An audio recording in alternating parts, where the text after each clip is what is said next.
At around noon, we got another voice message to go out and go kayaking and look for the antidote on one of the rivers that flow through this valley. And so that's what we did. We went out, got in the kayaks, we had a guide, and for about 4 hours we were in the water. Now after that, I think we started to feel the exhaustion a little bit. But of course, being all alpha males, we went back and we went into the sauna to push ourselves a little extra hard, exercised again after that. And then when it was about 7 or 8 p.m., I could tell we were pretty tired, but we got through it and got some more work done until about 11 p.m. when we all were pretty tired, pretty hungry. After half a day in the water and no food for 36 hours, we went to bed. Now, if at least they would let us sleep, right? At 2 a.m., unfortunately, an alarm went off and we had to go outside to go look for the antidote. It was said that there was a plane crossing through our territory and dropping the antidote. And the only thing that we had to do was get to the highest point possible. So we woke up and, big surprise,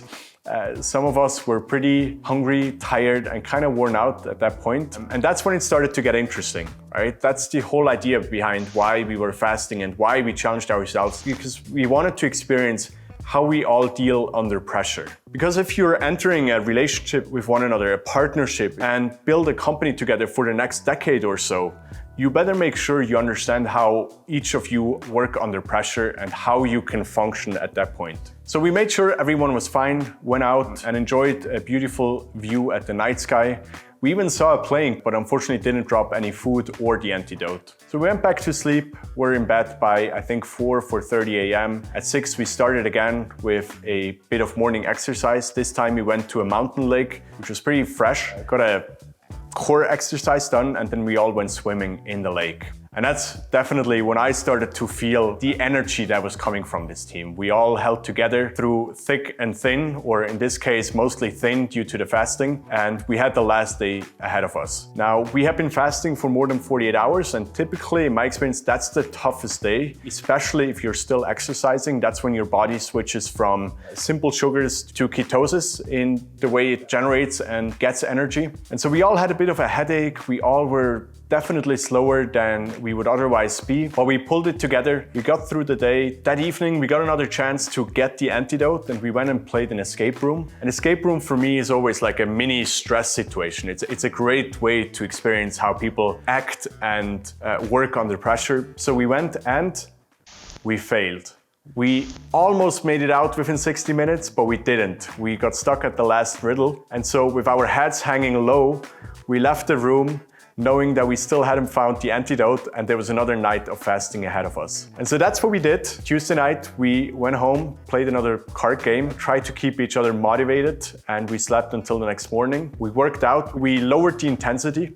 So instead of going on a run or going swimming, we just went on a walk. And at that point, we got the notification, food was cleared again, COVID was gone, or at least reduced to what it normally is. We waited at 7 a.m. outside the supermarket. The bread never smelled as fresh, and so the three of us were pretty happy once we got in there and were able to buy some food.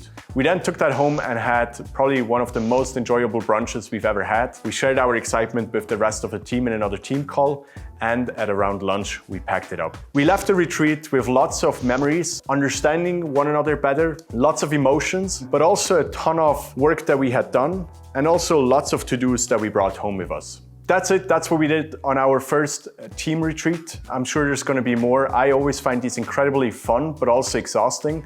And I think that's what makes them so good. If you have any stories to share, any team retreats, any particular exercises that you really enjoyed, please leave them in the comments. And if you want to hear more about team building, then go check out this video here. That's about how we do feedback in a distributed team. And with that, have a beautiful day, stay curious, and I'll talk to you soon.